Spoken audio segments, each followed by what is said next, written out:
പാലക്കാട് നഗരസഭയിലെ 6ാം ഡിവിഷനിൽ താമസിക്കുന്നവർക്ക് വീട്ടിലെ ആഘോഷങ്ങൾക്ക് സദ്യ വിളമ്പാൻ മറ്റെവിടെയും പാത്രം തേടി പോകേണ്ടതില്ല.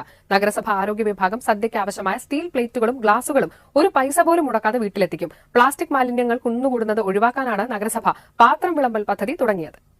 വീട്ടിലൊരു ചെറിയ ആഘോഷ പരിപാടി വന്നാൽ പോലും ഒറ്റത്തവണ ഉപയോഗിച്ചു കളയുന്ന പ്ലാസ്റ്റിക് പ്ലേറ്റുകളോടും ഗ്ലാസുകളോടുമാണ് നാട്ടുകാർക്കേറെയും പ്രിയം. ഈ പ്രിയമേറിയാൽ നാട്ടിൽ മുഴുവൻ മാലിന്യം കുന്നുകൂടുമെന്ന് ഉറപ്പായപ്പോഴാണ് പാത്രം വിളമ്പൽ പദ്ധതി നഗരസഭ ആരോഗ്യ വിഭാഗം തുടങ്ങിയത്. ആദ്യഘട്ടത്തിൽ നടപ്പാക്കിയത് 6ാം ഡിവിഷനിൽ. ജന്മദിനം, വിവാഹ വാർഷികം, ആഘോഷം എന്തുമാകട്ടെ പാലക്കാട് നഗരസഭയിലെ ഡയറ സ്ട്രീറ്റിലെത്തിയാൽ മതി. ഇവിടെ ആരോഗ്യ വിഭാഗത്തിന്റെ ഓഫീസിൽ സ്റ്റീൽ പ്ലേറ്റുകളും ഗ്ലാസുകളും തയ്യാർ. ഹരിതകർമ്മ സേന മുഖേനയാണ് പാത്രം നൽകുക. ആഘോഷം കഴിഞ്ഞാൽ കേടുപാടുകൾ വരുത്താതെ കഴുകി വൃത്തിയാക്കി പാത്രം തിരിച്ചേൽപ്പിക്കണം. 250 പ്ലേറ്റുകളും ഗ്ലാസുകളുമാണ് ഇപ്പോൾ ഉള്ളത്.